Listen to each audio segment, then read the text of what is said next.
శ్రీమాత్రే నమః. అనగనగనగా ఆధునికతకు చాలా దూరంగా ఉన్న ఓ చిన్న గ్రామం. ఆ ఊరిలో ఒక మేకల కాపరి ఉండేవాడు. ఒకరోజు అడవిలో అతనికి ఒక మెరిసే రంగురాయి దొరికింది. దాని అసలు విలువ తెలియని అతను దానికి కొంచెం జిగురు పూసి అడవి తీగతో కట్టి ఒక మేక మెడలో వేలాడదీశాడు. కొన్ని రోజుల తర్వాత ఆ దారిన ఓ రత్నాల వ్యాపారి వెళ్తూ ఆ రాయిని చూశాడు. అది లక్షల విలువ చేసే అరుదైన రత్నమని వెంటనే గుర్తించాడు. ఎలాగైనా దాన్ని తక్కువ ధరకే చేజిక్కించుకోవాలని అనుకున్నాడు.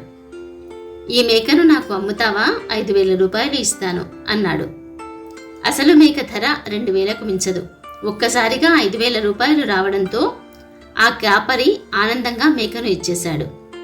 వ్యాపారి ఉత్సాహంగా మేక మెడలోని రత్నాన్ని విప్పి చేతిలోకి తీసుకున్నాడు. అంతలోనే ఆ రత్నం పగిలి ముక్కలైంది. ఆశ్చర్యపోయిన వ్యాపారి దాన్ని చూస్తుండగా ఆ పగిలిన ముక్క నవ్వుతూ, నా విలువ తెలియక ఆ కాపరి నన్ను మేకమెడలో కట్టాడు. నా విలువ తెలిసిన నువ్వేమో లక్షల విలువైన నన్ను కేవలం 3,000 రూపాయలతో దక్కించుకోవాలనుకున్నావు. నా విలువ తెలిసి నన్ను కొనగలిగే శక్తి ఉండి అమాయకుడైన ఆ మేకల కాపరికి అన్యాయం చేసి నన్ను తక్కువ విలువ కట్టి అవమానించావు. ఆ అవమానం భరించలేక నీ వంటి స్వార్థపరుడికి ఉపయోగపడడం ఇష్టం లేక నా హృదయం ముక్కలైంది అని పలికింది రత్నం. విలువ తెలిసి గౌరవం ఇవ్వని చోట మన ఆత్మగౌరవం దెబ్బతింటుంది. మన జీవితము ఇలాగే ఉంటుంది. ఎవరైనా మీకు ఎన్ని ఆస్తులు ఉన్నాయి అని అడిగితే ఇల్లు, కారు, డబ్బు, బంగారం ఇలా కనిపించే సంపదల గురించి చెబుతాం. కానీ భగవంతుడు మనకు ఇచ్చిన అసలైన ఆస్తుల విలువను మాత్రం గుర్తించలేము. ఈ శరీరం, ఈ సమయం, మనతో ఉన్న మనుషులు, ఇవే నిజంగా వెలకట్టలేని సంపదలు. డబ్బు పోతే తిరిగి సంపాదించవచ్చు, కానీ గడిచిపోయిన క్షణాన్ని, దూరమైన మనుషుల్ని తిరిగి తీసుకురాలేం. అందుకే శరీరాన్ని యోగా, ప్రాణాయామాలు, ధ్యానాలతో కాపాడుకోవాలి. సమయాన్ని గౌరవించాలి. మనతో ఉన్న మనుషులను ప్రేమించాలి.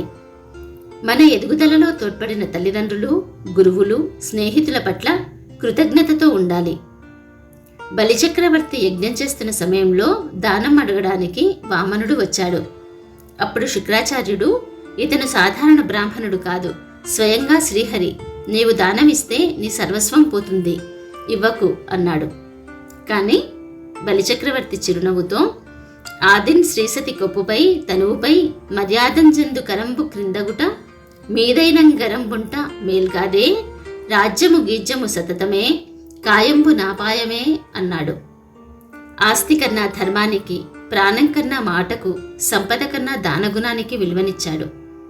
అన్నింటికంటే ఆది మధ్యాంతరహితుడైన ఆ పరమాత్మకు తనను తాను అర్పించుకున్నాడు. అందుకే బలిచక్రవర్తి ఓడిపోయిన రాజుగా కాదు, మాట నిలబెట్టుకున్న మహాదాతగా యుగయుగాల పాటు నిలిచిపోయాడు.